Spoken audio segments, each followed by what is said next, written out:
Salut les internets et bienvenue sur la troisième partie de la vidéo sur les films DBZ. Vous pourriez pas me dire comment j'ai atterri là? Donc pour rappel, on va aborder uniquement les films DBZ qui sont sortis à l'époque et qui ressemblent quand même vraiment à un film. Nous en étions donc à Rivaux Dangereux, anciennement appelé Le Retour de Broly, mais apparemment mettre le nom d'un des personnages les plus cultes de DBZ dans le titre, bah ça devait être trop vendeur, du coup ils l'ont changé pour un titre qui ne veut rien dire. Bon, les japonais étaient pas mieux lotis que nous puisqu'ils ont le droit au titre Un dangereux duo, le super guerrier ne dort plus. Et j'espère que duo c'est une mauvaise traduction parce que sinon ça n'a aucun sens. Alors je sais qu'en France on l'a eu en dernier avec Bio Broly, mais en réalité au Japon il est sorti avant Fusion et l'attaque des dragons, et honnêtement je pense qu'on préfère tous finir avec Tapion plutôt qu'avec Bio Broly. Donc le film est sorti le 12 mars 1994 au Japon, au moment où Trunks gagnait le championnat du monde junior des arts martiaux. Dans ce film, Videl a les cheveux courts, Goten se transforme en super guerrier, et Sangoku n'est pas encore revenu de parmi les morts. On se trouve donc juste avant le Tenkaichi Butokai. Et est-ce que cela pose un problème? Bien évidemment. Goku est censé découvrir qu'il a un deuxième film au moment où il revient sur Terre lors du championnat du monde des arts martiaux. Oui, je sais, c'est une famille un peu particulière. À ce moment-là, Goten ne l'a jamais vu, ni Trunks d'ailleurs. Et pourtant, là, dans ce film, ils se rencontrent. Alors je sais que le film laisse planer le doute sur le fait que ce soit bien réel que Goku soit revenu, mais sinon ça voudrait dire que Gohan, Goten, Trunks et Broly ont eu la même hallucination en même temps. Ça fait quand même beaucoup. Et il y a un autre truc bizarre, c'est les Dragon Ball. Elles se comportent comme si elles avaient fait un miracle pour que Goku revienne sur Terre. Sauf que personne ne les a invoquées.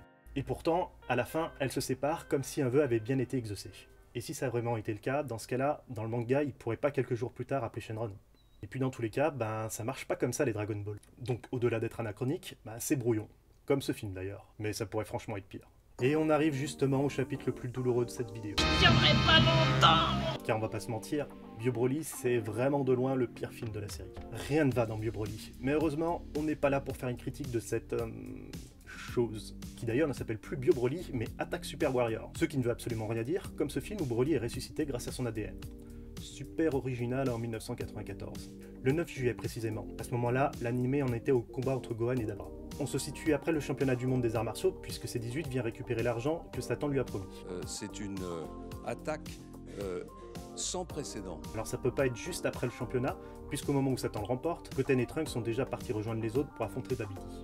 Quant à Krillin, lui, il est carrément transformé en pierre. Par contre, le film peut se passer après la défaite de Boo. Dans ce cas-là, on est quand même surpris que Goten et Trunks ne fusionnent pas, d'autant plus qu'ils connaissent le danger que représente Broly. Mais bon, lorsque le film a été écrit, on n'avait pas encore vu de fusion. Par ailleurs, C18 va voir Hercule qui a recueilli Boo. Or, on le voit pas, mais ça peut s'expliquer.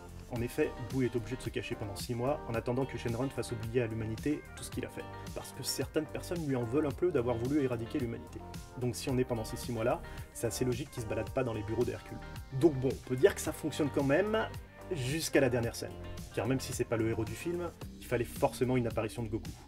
Et c'est là où ça part en sucette. Dans le film, Goku est toujours mort et vit chez Kaio. Sauf que ça, c'est avant le championnat du monde. Donc ça marche pas, à cause d'une scène aussi inutile que son histoire. C'est quand même dommage. Alors je vous propose de passer rapidement à un spectacle d'une bien meilleure qualité. Fusion, le film grâce auquel petit j'ai découvert cette musique.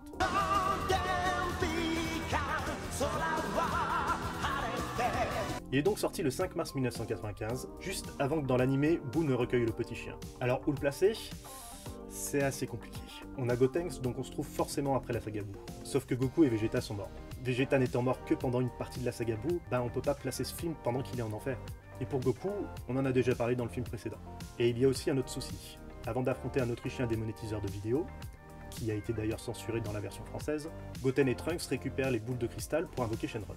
Ce qui ne sera possible que 1 an voire 1 an et demi après la saga Boo, puisque le dragon va être à nouveau invoqué 6 mois après la défaite de Boo, afin que les gens oublient son histoire. Bref, chronologiquement, rien ne va. Ce qui n'empêche pas Fusion d'être un des meilleurs films Dragon Ball Z. Tout comme le dernier que nous allons aborder. L'Attaque du Dragon est sorti le 15 juillet 1995, au moment où les Japonais découvraient à la télé Végéto. Goku et Vegeta sont en vie, Gotenks est présent, nous sommes donc après la saga Boo. D'ailleurs ce dernier n'est pas là, donc on est sûrement dans les Sugma qui suivent. Sauf qu'une fois de plus, on retrouve Shenron, donc on a le même problème qu'avant. Et si ça se passe 1 an après, les enfants auraient dû avoir grandi un peu. Alors je vais pas aborder l'épée de Tapion parce qu'on sait pas vraiment si c'est la même que Trunks a lorsqu'il revient du futur. En dehors de ça, il y a juste un petit truc qui me turlupine. À la fin du film, Tapion repart avec la machine à voyager dans le temps, qui n'est pas censée exister dans cette timeline. Et d'ailleurs, même dans l'autre timeline, Bulma l'a créée bien plus tard. Mais bon, sinon le film rentre dans la chronologie des DBZ, à part le problème avec Shenron. Mais passons. Mais laisse tomber.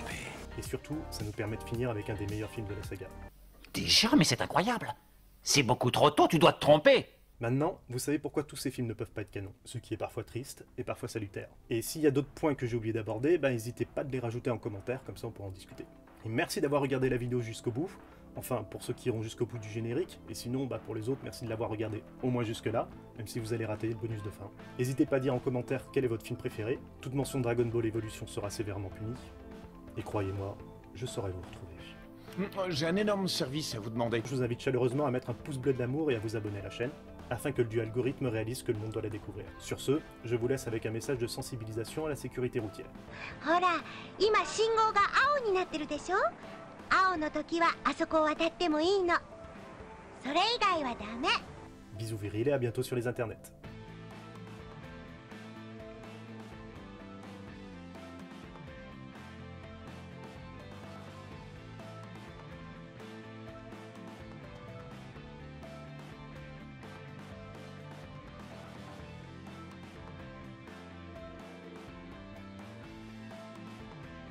Ah, ça me fait plaisir que vous soyez restés jusqu'ici, vous avez donc mérité un bonus afin de finir ce merveilleux triptyque. J'aurais pu vous parler des différentes censures qu'ont subies les films, mais bon, ça, je pense que la plupart d'entre vous les connaissent déjà. Non.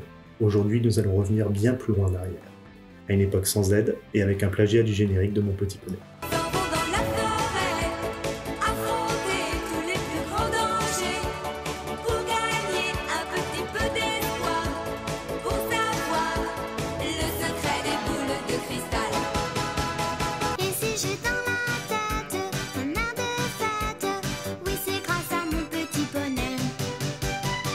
Oh que oui.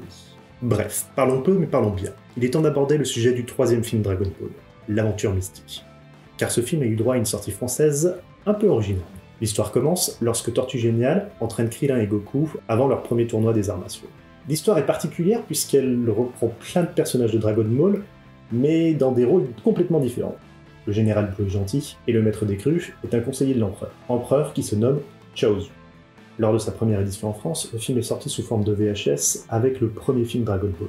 Et son montage a été modifié, probablement pour faire une continuité avec le premier film. J'ai dit probablement car j'ai pas réussi à trouver la VHS, et les différents témoignages sont un peu différents les uns des autres, c'est compliqué d'avoir de bonnes informations.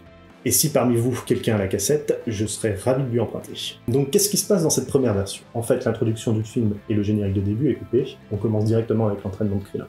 On ne voit donc pas la scène où Pilaf crée un radar pour retrouver les Dragon Ball et se le fait voler par le maître des crues.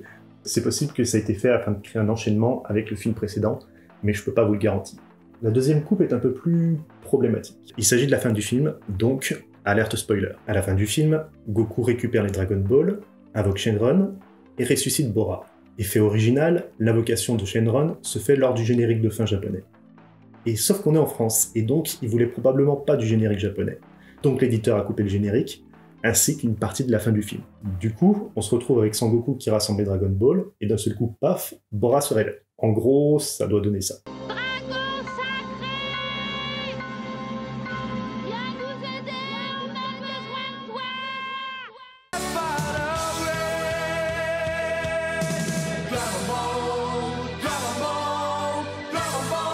Bref, ça fait un peu bizarre et bâclé. Et voilà, c'est tout pour aujourd'hui, merci d'être resté jusqu'au bout de la vidéo. On se retrouve bientôt pour un format un peu plus classique.